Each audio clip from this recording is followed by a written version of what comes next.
Regular meeting to order. The time is now 7 p.m. The records show that we do have 4 board members present and 1 absent. With that, I will make a motion to adopt tonight's agenda. Do I have a second? A second. Second by Member Steele. All those in favor say aye. Aye. Aye. Any opposed? Motion passes 4-0. Next, we move to item B1, call for executive session. Does any board member wish to go into executive session? Hearing none, then we'll move to our Pledge of Allegiance, which will be led by Vice President James, followed by a moment of silence and our land acknowledgement by Member Steele. Please stand. Allegiance.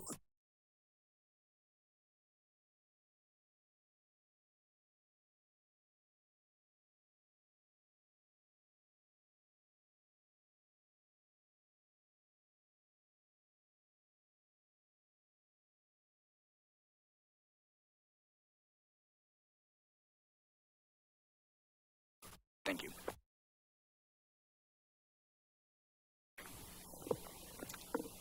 Tempe Union High School District acknowledges that our community of schools is located on the ancestral lands of the Akmal, Atum, Pima, and Peepash Maricopa indigenous peoples who have inhabited these lands since time immemorial. With this land acknowledgement, the district formally recognizes that the traditional care and keeping of these lands by indigenous peoples allows us to be here today. Vice President James and Member Steele. Next, we move to item D, report from the acting superintendent. Dr. Wilson. Thank you, President Montero, Vice President James, members of the governing board, and those in our audience. We have some great recognitions tonight. Super excited to have 2 groups come before you. So first we will start by, I will ask Ms. Diana Miller to come to the podium and share a little bit about AVID.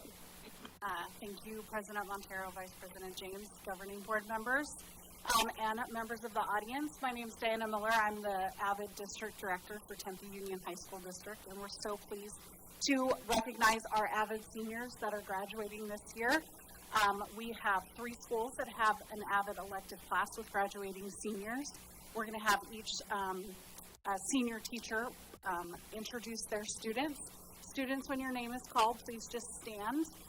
Audience, if we could wait until each school is finished to clap for our students, I would appreciate it. And with that, I'd like to introduce Lauren Miller from Marcos Deniza, the senior teacher. Hello, thank you, governing board members. I'm Lauren Miller. I will just say that I'm very grateful for my students, and I'm very thankful to be here. I don't know if we're on a slide timer, but am I the one who's supposed to be clicking? I didn't get that memo. Look, I'll go first, and then if you have to do this.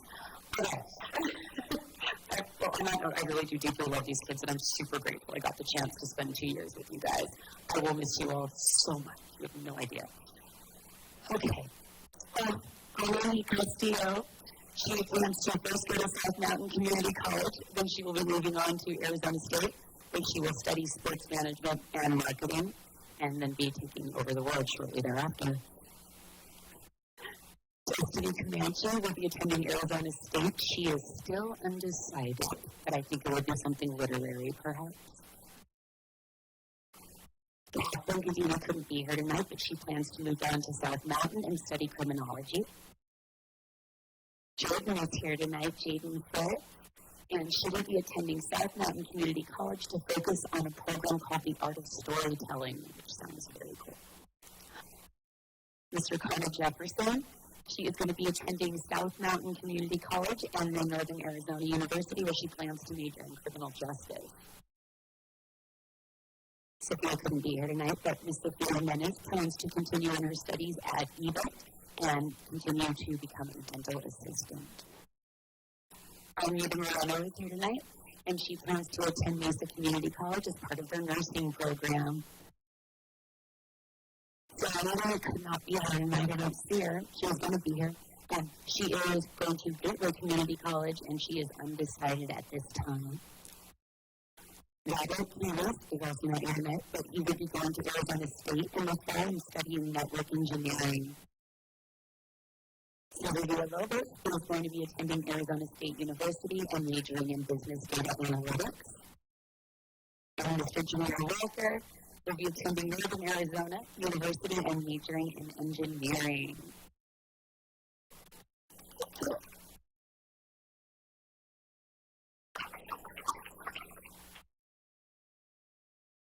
Thank you, Lauren.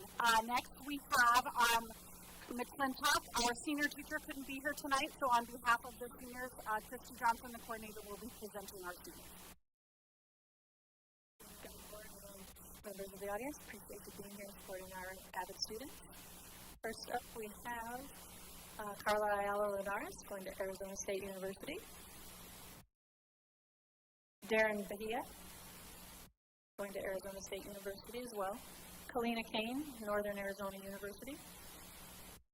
Maya Chavez, Northern Arizona University. Malanali Shavari, going to Arizona State University. Dani Fernandez, Northern Arizona University.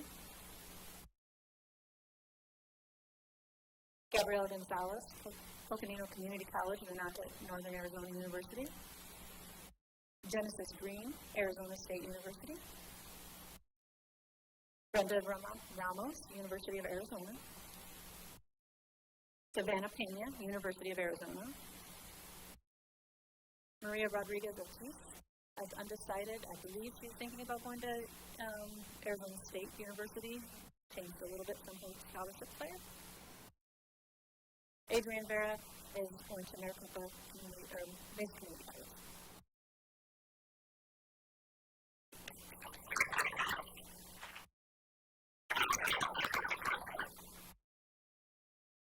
Thank you, Christy. And on behalf of Tempe High's avid senior class, we have the senior teacher, Sarah White.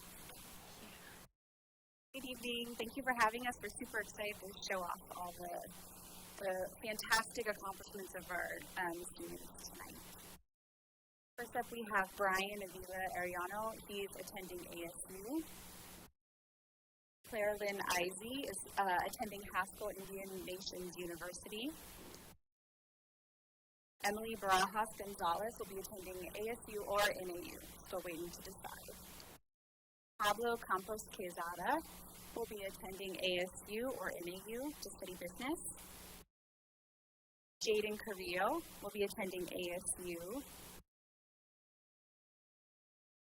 Evelyn Cimental Fernandez will be attending, I think she decided on ASU. We have both options up there, but I think ASU.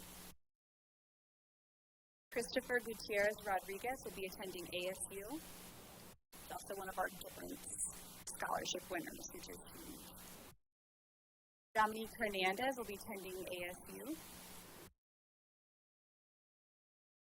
Sienna Jaime will be attending ASU. Jeanne Katsuta will be attending NAU or ASU. She's deciding. Diana Lopez Montiel will be attending ASU. Aureli Luna Erives will be attending ASU. Angelica Medina will be attending ASU.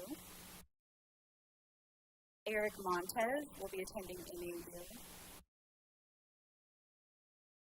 Israel Orozco will be attending ASU. Sherlyn Ponce will be attending ASU. David Romero Cruz will be attending ASU, another one of our Dorrance Scholarship winners. Jimmy Sanchez Moctezuma will be attending ASU. Esteban Valenzuela Castro will be attending ASU. And Sean Washington will be attending NAU, another Dorrance Scholarship winner.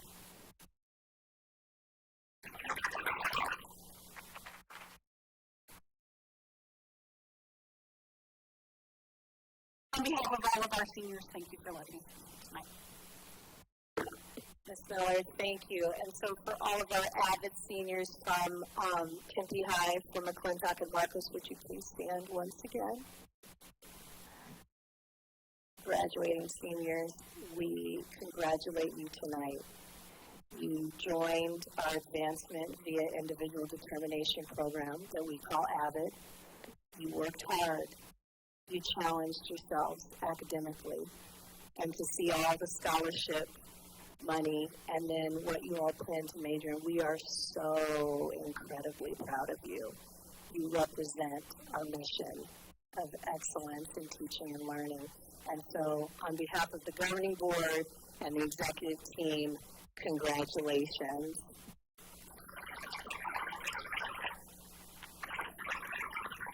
All of your teachers and coordinators, would you please stand? These are some of our finest, and we have many great, wonderful teachers and employees who work with our students. They take our students through this journey, and you help these students find a pathway to the university and connected them to that as freshmen, and now here they are accomplishing that and achieving that here in a few weeks or a couple weeks. So thank you for your hard work. Thank you for your commitment to our students, and we also honor and celebrate you tonight, so thank you.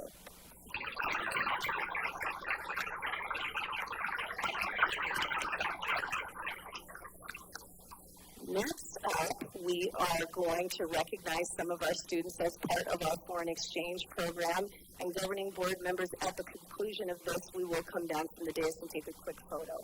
Okay, I turn it over to Mr. Tempe. Good evening, everyone. President Montero, Vice President James, Superintendent Wilson, members of the board, executive team, and guests. It's so nice to see everyone here tonight. We really appreciate you coming out. This evening, we are excited to be able to honor and recognize our foreign exchange students that have been attending 4 of our high schools throughout this year. We are joined by our 6 Tempe Union High School exchange students and their honored guests. Before recognizing our students, I'd like to first take a moment to acknowledge the families that have hosted our students and the agency representatives that help place our students. Please stand and be recognized, families and guests. Give them a round of applause for hosting our class.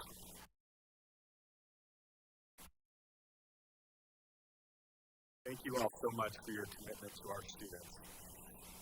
Our students this year represent 5 different countries and have enriched the lives of many of our students and staff. 3 of our students have been attending Corona del Sol High School. 1 student has been attending Desert Vista.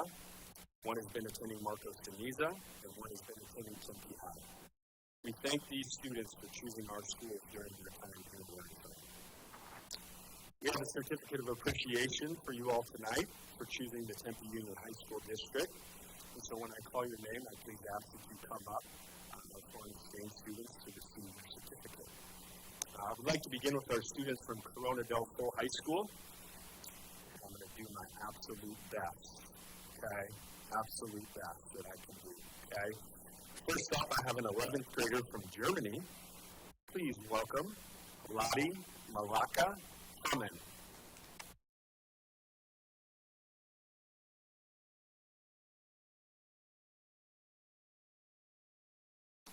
Yeah, you mind if they stand? Dr. Wilson up in the front just to prepare for the picture.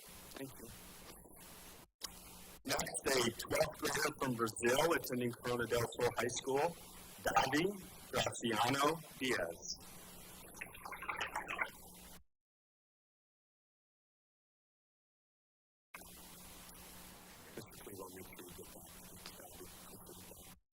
Next up, an 11th grader from Japan, Yurichio Mayaki.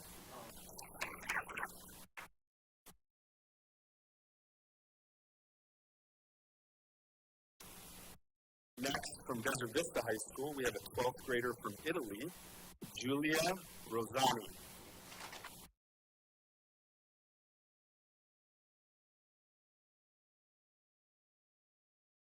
From Marcos de Niza High School, an 11th grader from Japan, Mai Gato.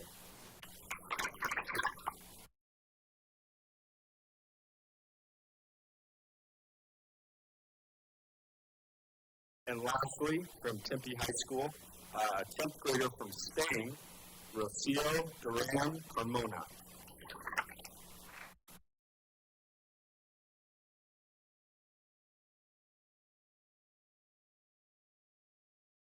Thank you guys so much. Once again, I know the governing board is going to come down to take a picture with you all, but just one more round of applause for our foreign exchange students.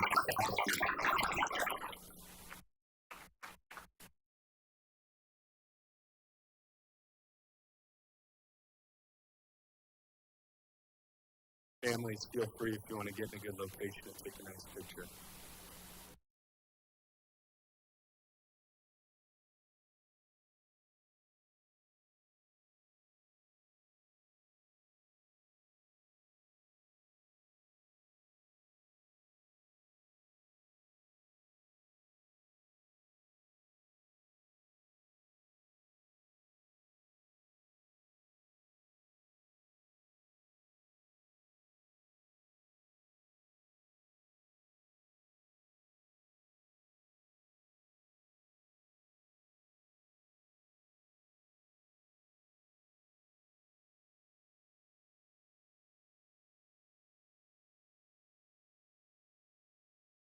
Thank you again.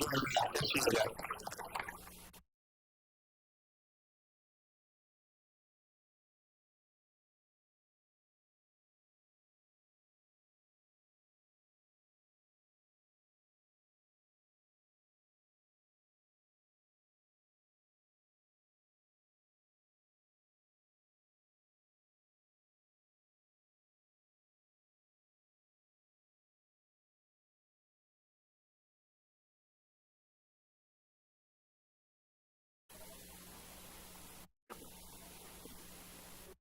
Thank you all, and congratulations to our foreign exchange students. Thank you, Mr. Threadgill, and that concludes my report. Thank you, Dr. Wilson. With that, we will move to our consent agenda. I will move approval of consent agenda items F1 through F10. Do I have a second? A second. Second by Vice President James. All those in favor say aye. Aye. Aye. Any opposed? Motion passes 4-0. Next, we have the teaching and learning, item G1, the special education committee update. I'll turn it over to Mr. McDonald.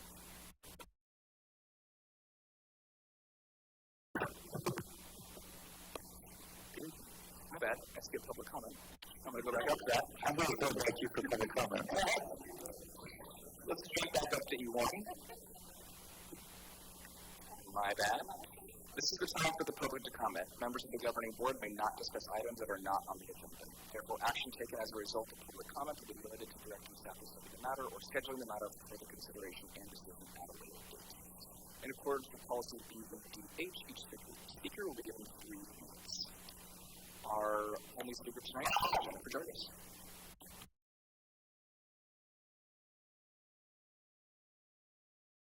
Good evening, Superintendent Wilson and members of the board. I'm Jennifer Jarvis. I'm a special education parent. I wanted to take a couple of minutes to follow up on the special education and graduation concerns from December. Since that time, I and many others, including yourself, have continuously engaged in meetings and conversations with Dr. Wilson, individual board members, administrators, school staff, families, and various community members regarding those concerns and requests, and we are working behind the scenes in addition to the work that the Special Education Committee has begun. I also wanted to express my gratitude for that ongoing effort and commitment to address those concerns and for the opportunities to review and enhance our policies and procedures, particularly in the recent weeks, because I know this is not the only challenge our district is facing. Thank you in advance to Mr. McDonald for the upcoming update on the Special Education Committee's work. I think it's helpful and much appreciated when information is shared with the wider community, ensuring transparency and inclusivity. For community members who may be unaware, and I've had some ask, if you would like to follow along, there's information and materials that are accessible on the TUHSD website under Department, Student Services/Special Education, and then on the left side under the Special Education Committee meetings section. We rely on your continued support. Thank you again for your willingness to encourage and engage in collaborative efforts aimed at resolving voiced concerns and improving our special education system. I remain very hopeful about this work and believe in its significance in improving student outcomes. Thank you. And that concludes public comment. Now we'll go on to item G1, Special Education Committee update. Mr. McDonald? Thank you, President Montero. Good evening, Vice President James, governing board members, Superintendent Wilson, executive team, and guests here and virtually. We wanted to provide you with a brief special education update for the committee. But prior to starting, I wanted to take an opportunity to thank the parents and the staff members from all of our campuses for their commitment and their support and participation. Also, a big thank you to my co-chairs, Ms. Patty Sinkovic and Ms. Kelly Strong, for all the work that they've done to assist as well. The purpose of the committee will be to really get a meaningful engagement from the variety of voices, to review our special education program as a whole in order to set priorities moving forward, and in the following areas. And we're using what is the West Ed rubric. But we want to look at areas in student achievement, post-secondary outcomes, culture of inclusion, compliance, professional development for staff, and communications with our community and our families. The committee's role will be to provide and conduct a review of aspects for our current program. And we're looking at the rubric looks at 16 different areas. Provide input and recommendations for the work going forward, and also provide an ongoing and effective communication towards our parents and to our community. Our meeting dates, we've had 3 meetings thus far, as you see, and then we'll have a 4th meeting, May 14th at 14. The agenda 1, just briefly, we welcome and did introductions, and we came up with group norms. We know some of this information can be sometimes a little bit controversial, perhaps, or interesting conversation, but we want to make sure that we had group norms and common commitments so the committee work collaboratively together and we're active listeners. And they have been just tremendous and great to work with.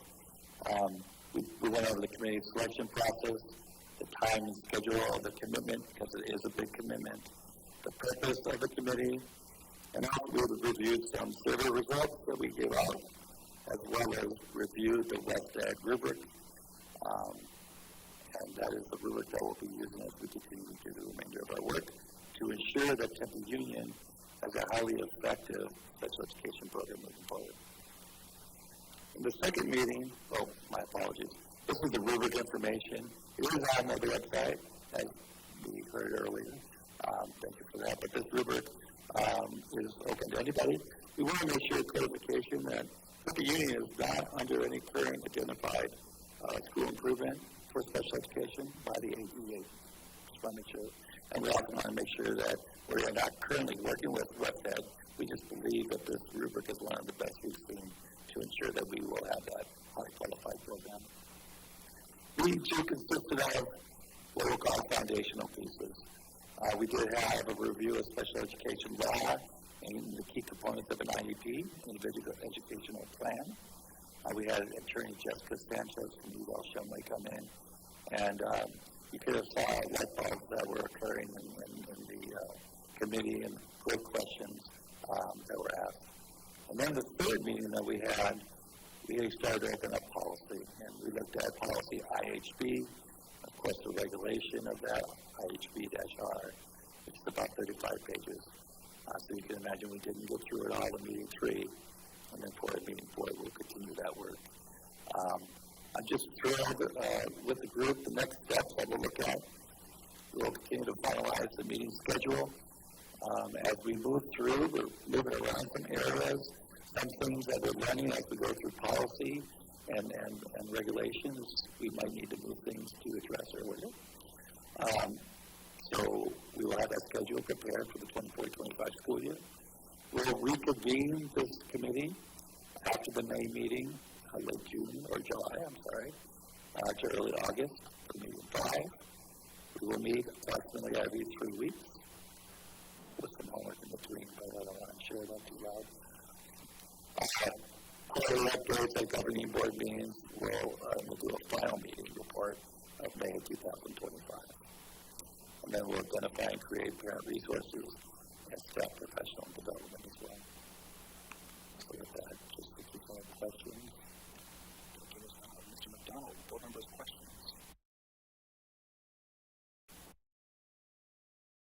Member Barraza?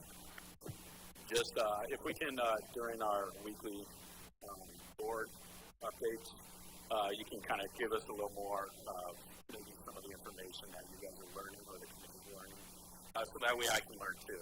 I want to make sure that I'm kind of keeping up with, I know there's so much from policy to regulations to state law, and so I want to kind of try and keep up as much as possible, so if you can definitely add those tidbits in our briefing whenever possible. Absolutely. We'll put that in every third briefing. Thank you, Member Barraza. Member Steele? Thank you, Board Member Barraza, for that request. I just want to continuously say thank you.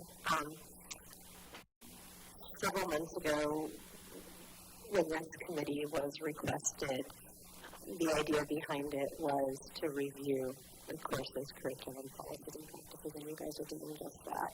The leadership, the executive team, the committee members, everyone is coming together, and when you shift a culture, it does start at the top. So I just want to once again say thank you. Thank you to the committee. Thank you to the community that's continued to bring it to the attention of, and thank you to Dr. Wilson, the special education team, Ms. Silgers, your team.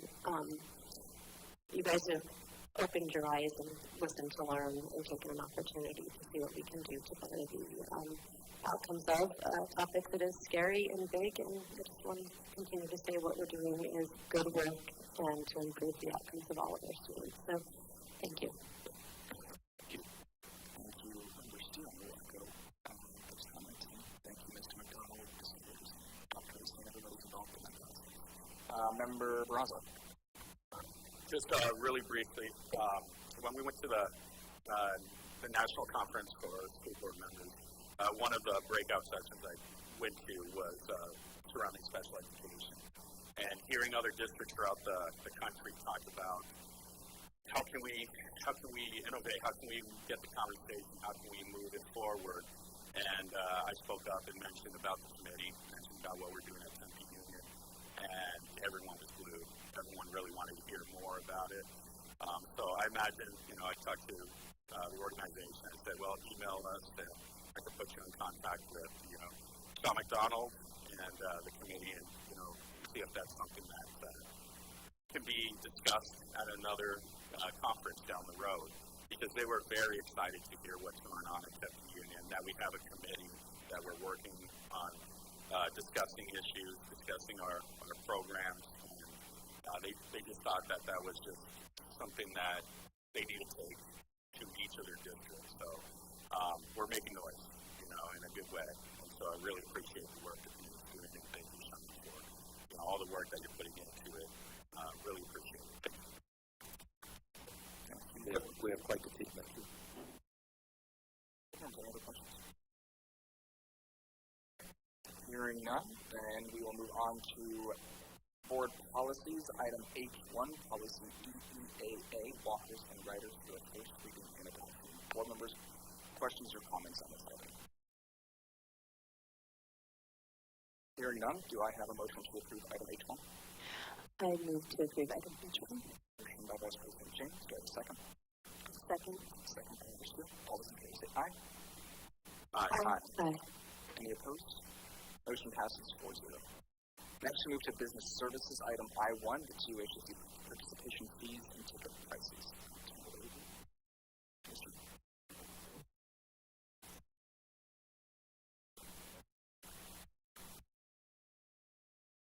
Good evening. My name is David Harpine. I'm the District Athletic Director of Silver Activities. I want to thank President Montero, Vice President James, governing board members, Dr. Wilson, those at home watching. Thank you for allowing me to address you tonight regarding some great work by the committee that has analyzed the athletic participation fees, ticket prices over the last couple of years.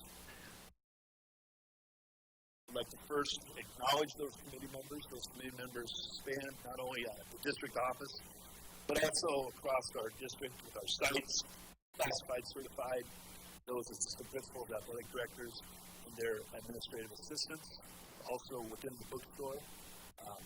We had some great people that did a lot of good work in regard to this. Really, the purpose is to talk about Count 11 and the increased revenues that would allow our TUHSD athletics to continue to provide the valuable opportunities for our community, our students, our families, our parents. And we've had some tough times, as we all know, going into budgets. Currently, to give you a little bit of a background about Count 11, what Count 11 is used for is for the purpose of providing funds for security. All the event workers, those that are working, PAs, the scoreboards, those that are ticket taking, that are working all of those games that we do charge for, as well as meal money for out-of-county games, AIA fees, as well as paying the referees, which I'll get to in just a second, the varsity letters that we give to each school, as well as the police that are there to provide security and safety for our students, our teams, our community members. Tournament registration, and last, Huddle. Huddle is the video editing system that we use to allow our teams to not only scout our opponent, but self-scout themselves. It also is a way to provide games and provide our scout tapes to other teams, as opposed to what we used to do back in the day with the VHS tapes that we have to drive across town, sometimes drive across the state for the purpose of exchanging. We can do it all digitally, which has been really a godsend. And Huddle is what we do across the district. It really is what most programs use across the state. Give you an example of some of the issues that we face when it comes to some of the charges that we have to deal with Count 11.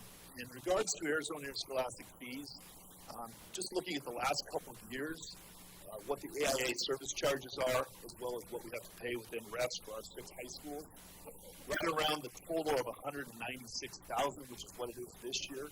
The AIA Legislative Council has just raised the amount that referees and officials are going to receive by nearly 3%. So we can basically look at another jump of $5,000 to $6,000 within that total. The reason why they're doing that is referees and officials, obviously, it's a very difficult position. They're trying to keep the referees that we have, as well as encourage others to jump into the profession. And so fees are going up. Security is going up.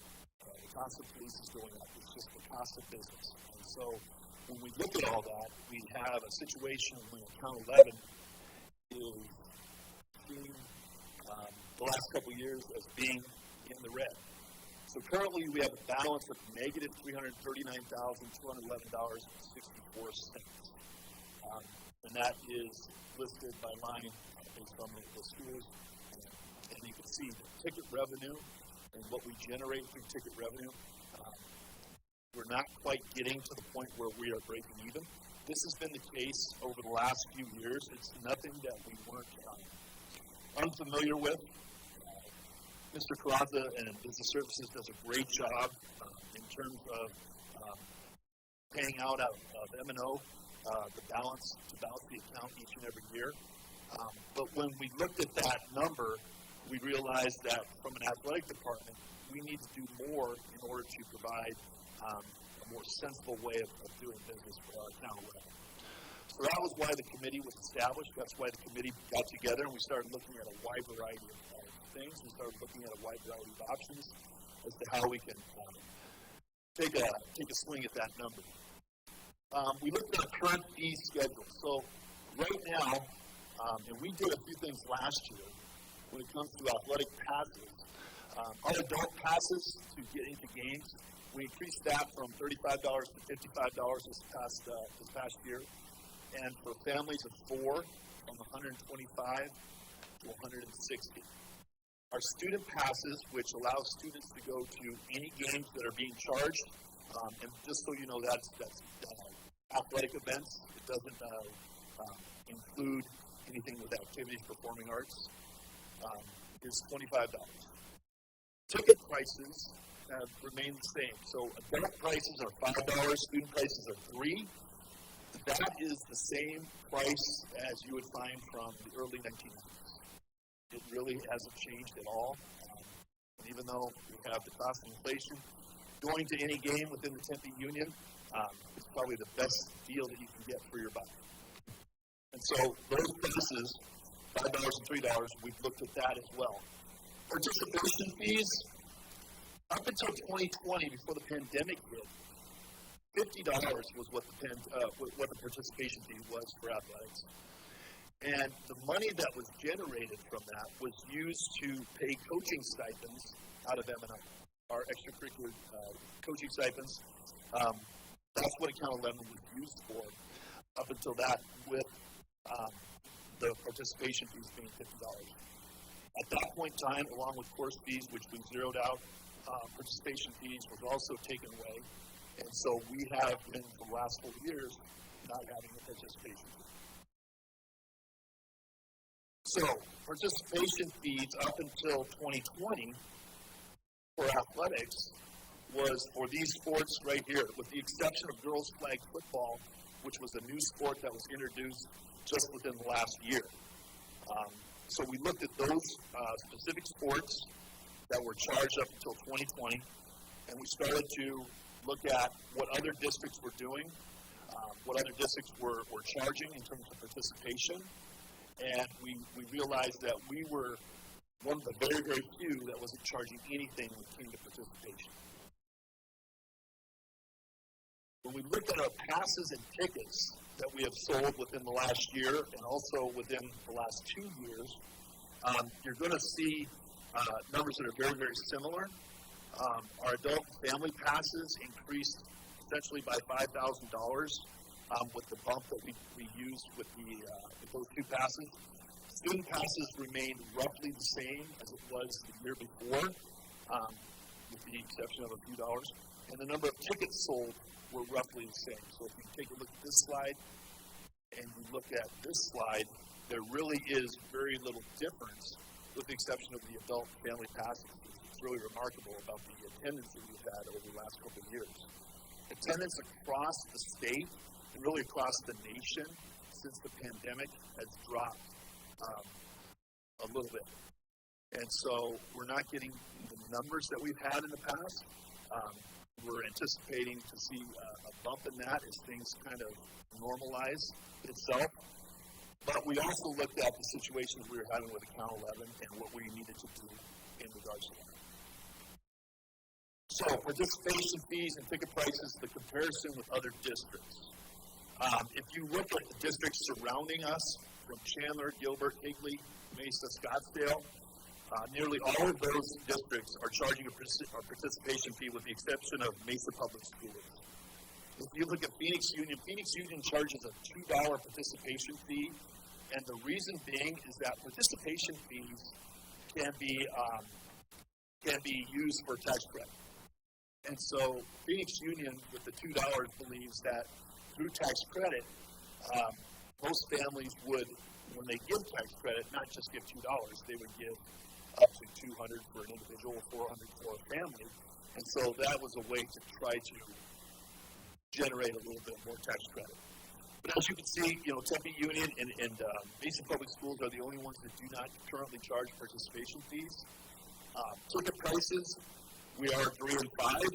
Most are 5 and 5. Some are 5 and 7, like Chandler has done in the last couple of years.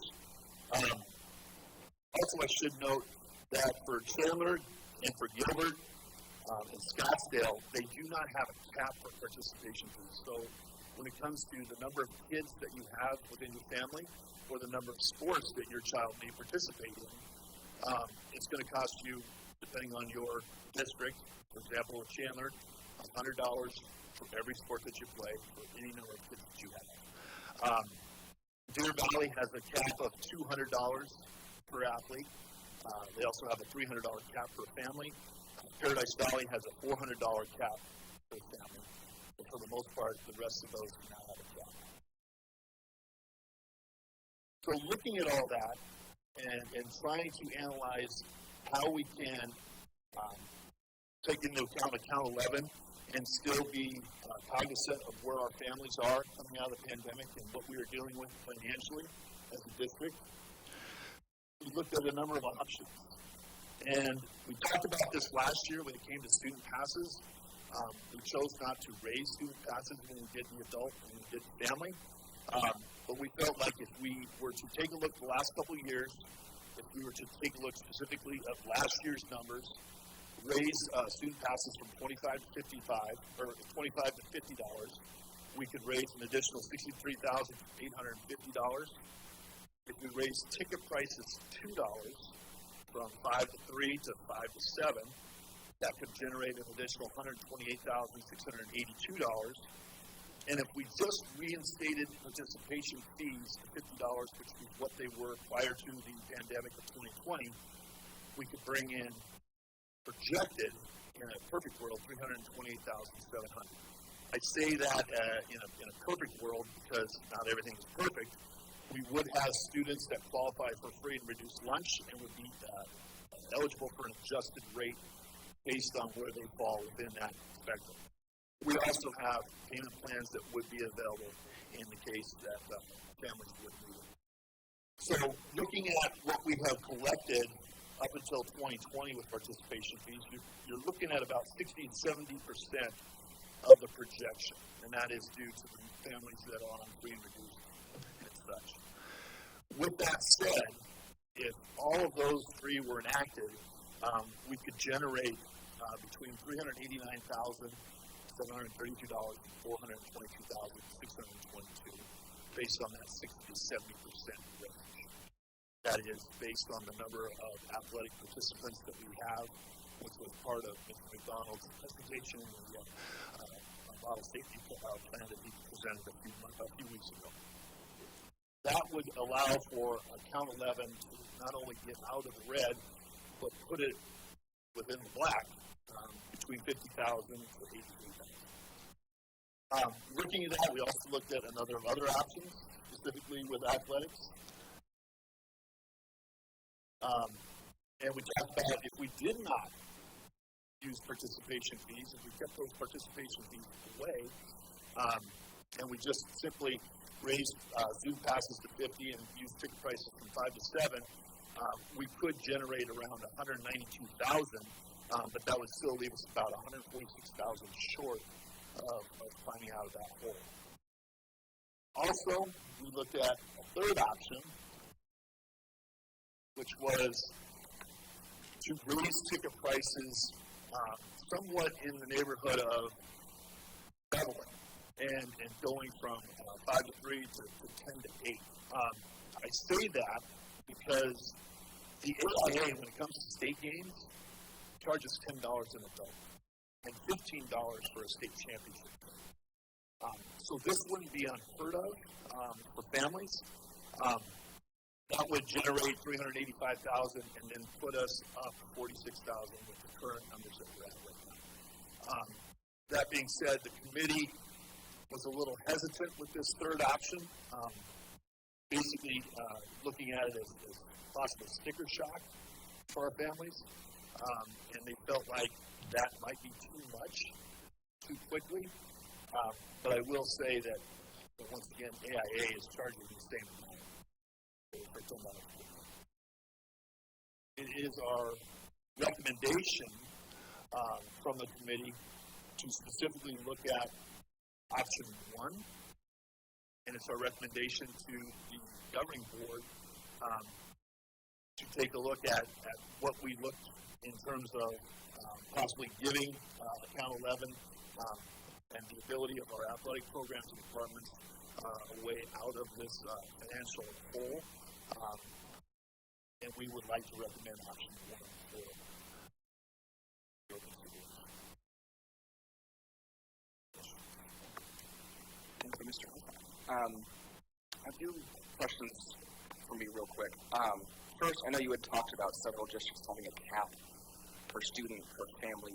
If we were to go with option 1, would we have a cap? Would that be per student? Would that be per family? I think one of the concerns and I have shared this with Dr. Wilson earlier, that I want to make sure this isn't a barrier to students being able to participate in sports, especially for families that may have several kids in the district who are participating in several sports.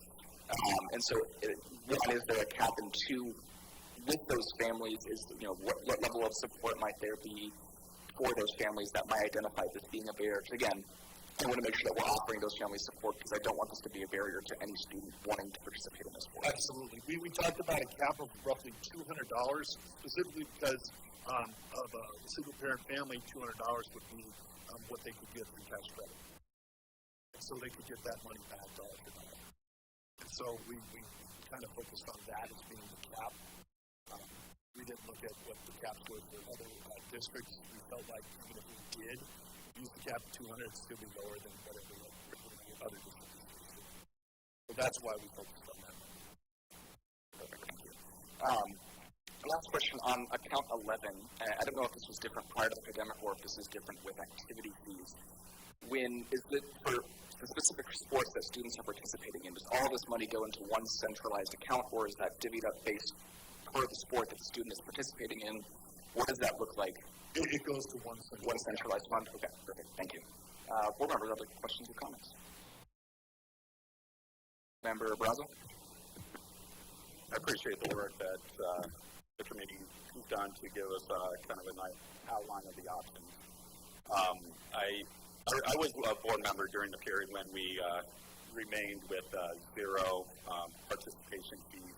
A big part of that was because we had the funds and we wanted to make sure during that period that our families didn't have to incur the cost with pandemic and other factors going in.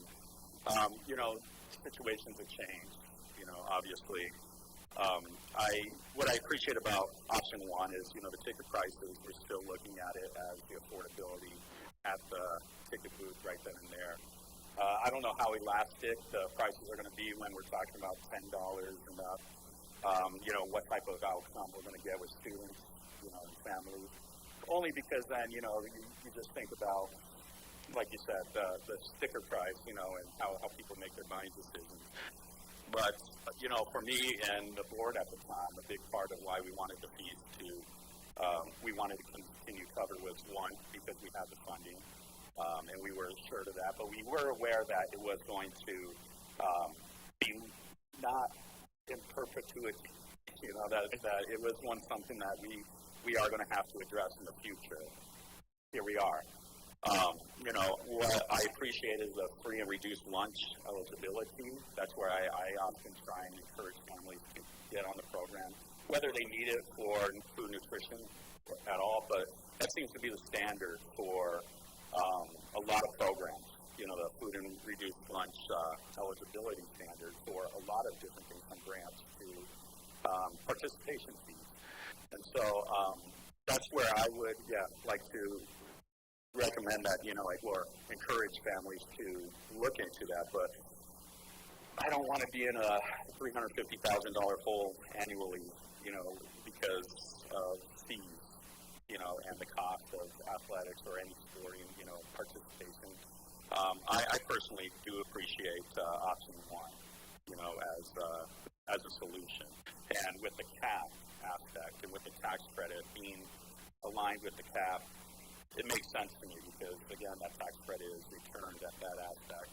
So I think they're very conscious, very thoughtful options, and I really look at it as what can we do for our students.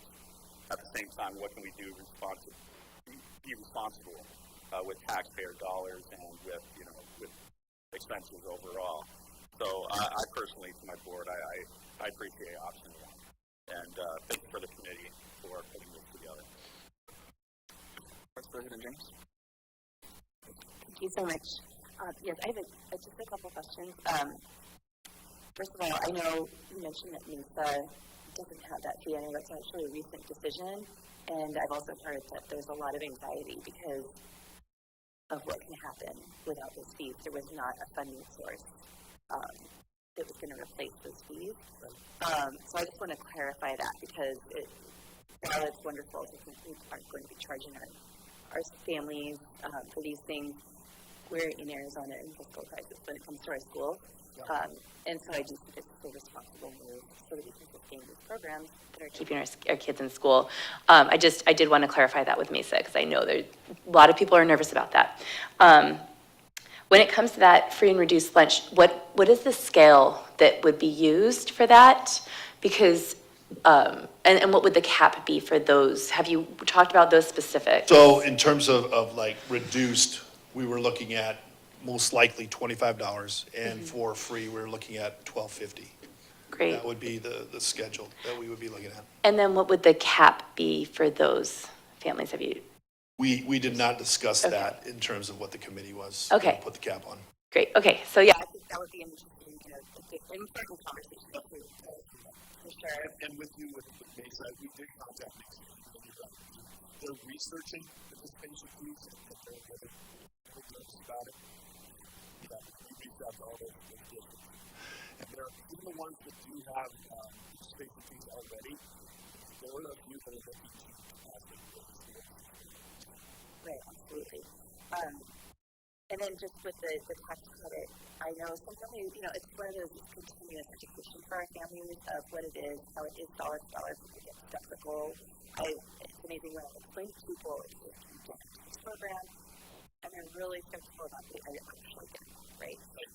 So continuing to educate our families. So they also know, for example, like maybe they actually don't have $200 at the beginning of the year to cover all of the fees for their kids' activities, that they are able to split tax credits. Just that kind of knowledge that our coaches can impart. Our website, hopefully, I would like to see that get more accessible for our tax credit donations and in that information. So I'd like to see that as well. And then a question for you. You mentioned, I think, the slide 7, that in the past, this fund had been used to help pay for stipends. Because those are currently paid out of money, correct? Correct. Okay. And so if we are in a good place with the collecting of fees, increasing the ticket prices, and we do have more money in the account, is that something you're thinking of looking at to help supplement the stipends potentially and increase them depending on competitive stipends throughout the valley? Yeah, I think that would probably be the question for Lisa. Once we get into hopefully that movie. Right.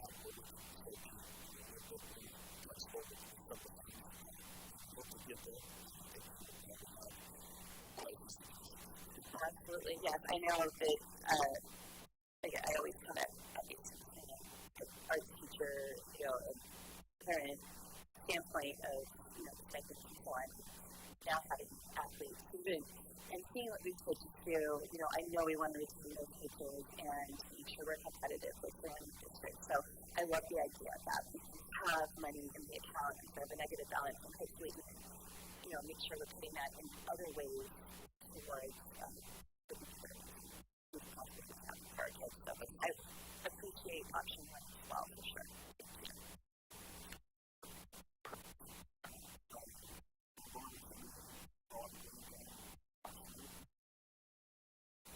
But I will go to make a motion for the participation fees to the president option number 1 is submitted by second. Second by Vice President James. All those in favor say aye. Aye. Aye. Any opposed? Motion passes 4-0. Thank you so much. Thank you. All right. Before we're going to be good if we take items I2 through I5 one minute. Okay. Well, then I will move approval of items I2 through I5. Do I have a second? I second.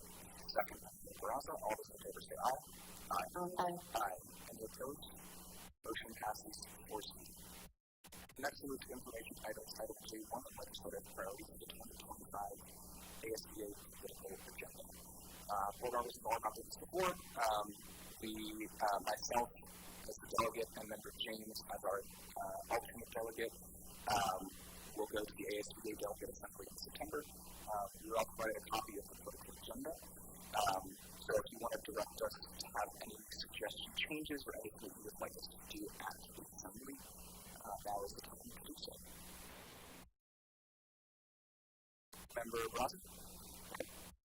This would probably be my third year just kind of emphasizing this as one that I think ASBA should take on It has to do with the empowerment scholarship account vouchers and the accountability aspect. There's no oversight, essentially, when it comes to public education. We are heavily audited, we have heavy oversight, and our dollars have to be accounted, to our taxpayers for our students. That's just not the case when it comes to, our vouchers. There's, in my opinion, some really ridiculous spending by charter schools, by parents using money to justify various expenses for educational purposes that really are far-stretching. I would love if ASBA really hammered hard on the state legislature as well as governor's office and the superintendent's group that they got to play on the same playing field. Those are taxpayer dollars regardless, and we demand that there should be accountability for the dollars. They're coming out of public education dollars as well, but yet they're not being accounted for in the same way. So that would be just the only thing if you guys could hammer ASBA as making that a huge priority. I think because we have vouchers and because we're aware of the aspect of them after a couple of years now, and what we've seen, I think this needs to be a really strong priority for public education. Then we have to help them. So that's just my thought. But everything else, I agree with almost everything in here that we would need to tackle, but to narrow it down, I think that would be my biggest priority. Yeah, so we can submit 5 to 7 priorities. Yeah, that is number one. Just to kind of continue off of the statement, because it says, establish financial and academic transparency for all institutions and individuals. But I think we need to really emphasize that it should be the same, right? Because charter schools don't have the same requirements for fiscal transparency that we have. So anyone that is at the front, as you stated, should be held to the same standard. It should be the same standard, the same transparency, right? So really something that should be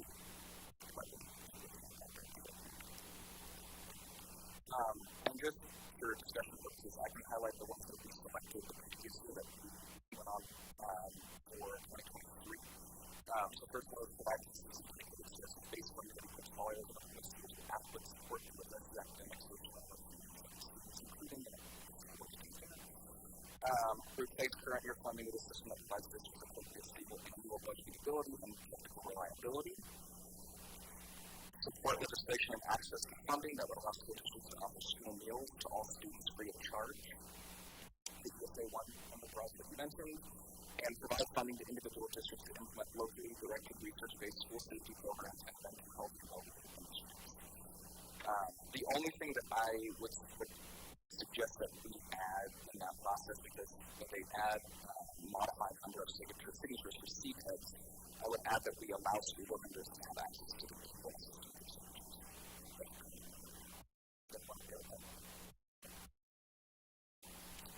Any other? Are we all good with this? There you go.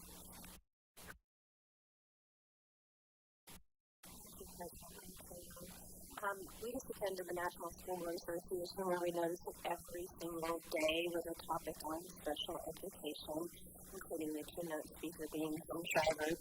Currently in America, we have 1 in 6 individuals with developmental disabilities, and we have a federal government that's never funded our special education system, which makes it an even more of a burden on our state. And I do see advocates for full funding of individuals with disabilities, and I would love to be a district that prioritizes that.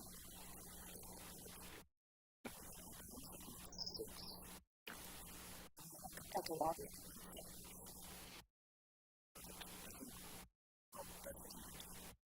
Also, we're feeling it the expenditure limit. It's just something that we should do.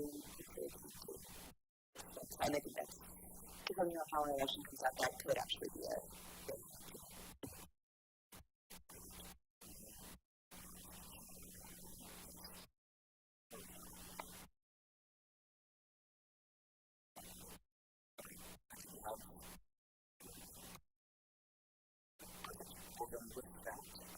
I will make a motion to approve our 2025 legislative priorities for the agenda as discussed. I second. Second by Member Steve. Please say aye. Aye. Any opposed? Motion passes 4-0. Next, we move to item J2, request for future agenda items. Board members, do you have any comments? Hearing none, then we'll go to item J3, the governing board convenes for conference. I know we have a conference from Vice President James, and then we also have a conference.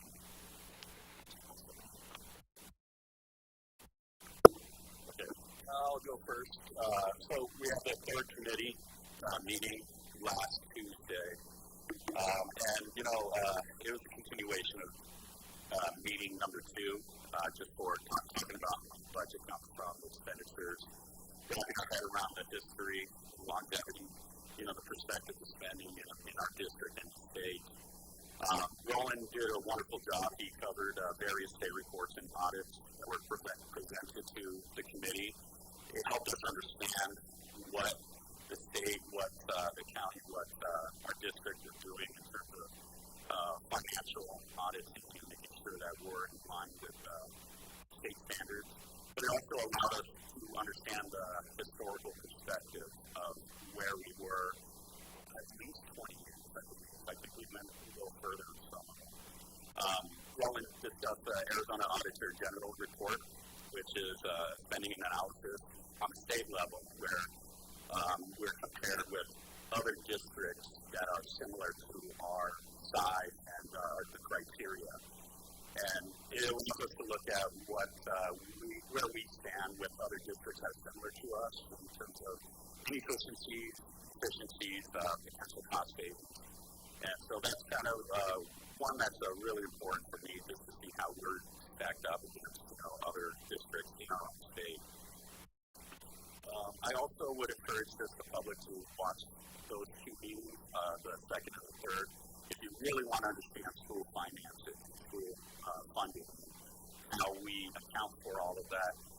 I really felt I learned so much in those 2 meetings.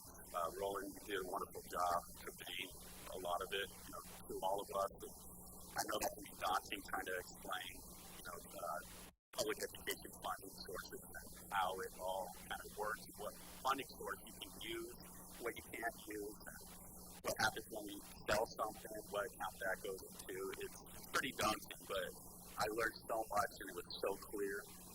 Anyone that wants to learn about school funding, watch those 2 meetings. It really definitely was a master class in public education funding in Arizona. So a wonderful presentation from Roland. Thank you. And that's all I got. Yes, thank you. It was really, actually, I got home and I was in a club meeting, so it was actually really awesome. It was very engaging and just there's so much information, but I thought it was a really well-run meeting. There was a lot of information that it was made easy to understand, so I appreciate you. Thank you for that. One of the things I also noticed, though, and the players and I were talking about was when we looked at the achievements in our district compared to districts around us, our achievements. It's a whole nother level. So we look at things like staffing, so what we're doing is working, because it wasn't insignificant. There are percentages apart. So it's really exciting to see what we're doing to be teaching and learning. The main report that we will also present for you is the Tempe Union High School District School Capacity Analysis that was conducted in 2023 by the Arizona School Facilities Board. The analysis relies heavily on statutory formulas for calculating the school capacity.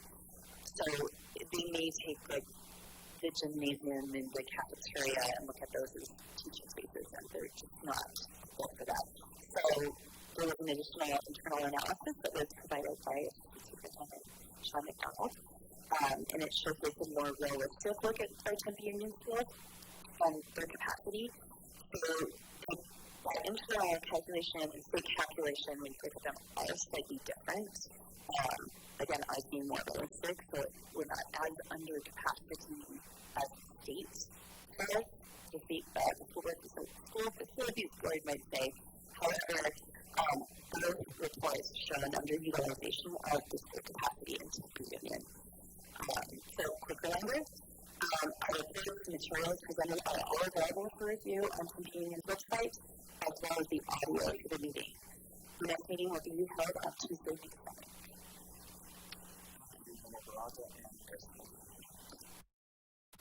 Next, we move to communications, item K1 from the governing board.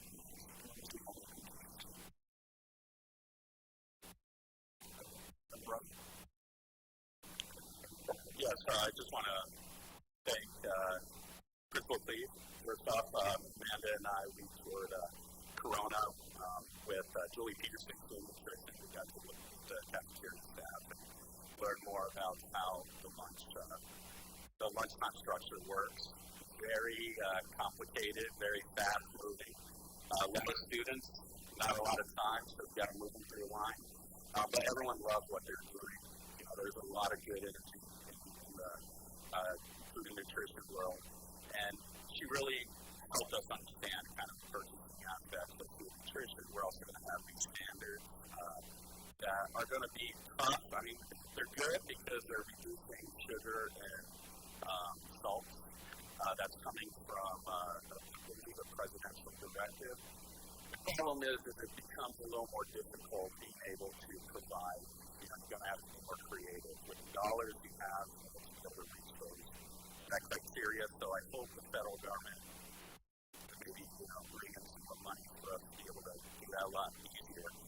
But it was really good learning a lot of the nutrition I plan on having more on-site meetings with her so I can understand more on that aspect. Our principal, thank you for taking the time to show us around campus. And we went to the robotics classroom, met with Mel and Dell, and just what Corona's doing in terms of robotics alone, let alone other programs, is just incredible. I keep hearing about how much it's put us on the mark, as a community, as a school, in terms of robotics throughout the state. And so thank you for supporting that, showing us the classroom, giving us an update on that program. I really appreciate it. I know you're busy throughout the day, and it's fascinating. So thank you so much. Other than that, wish everyone a wonderful day.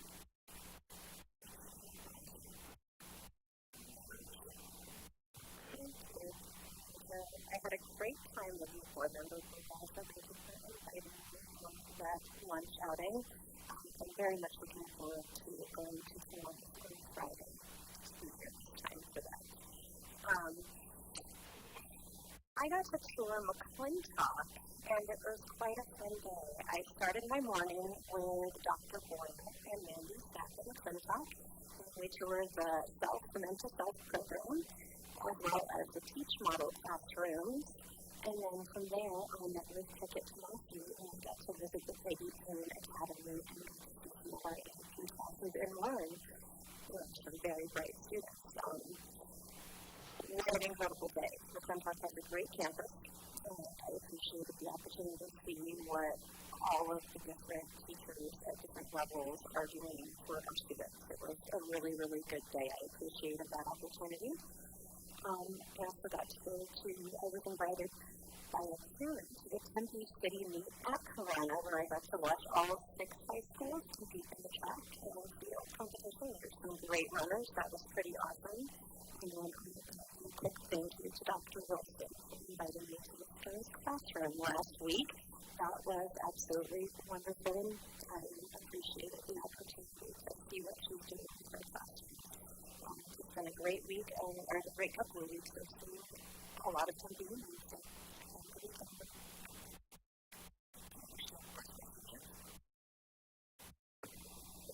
Thank you. I don't have much, but congratulations to everybody wrapping up concerts. I know Mr. Curl had his retirement concert last night at Tempe, and it was phenomenal. And we have a few more weeks here. I wish everybody the best and hope finals goes great. Congratulations. That's my first time. Here we go. All right. We have our gifts and donations. We have $2,500 to Mission Talk from College Capital. Ray Robinson donated materials to frame art prints and paintings at a value of $250.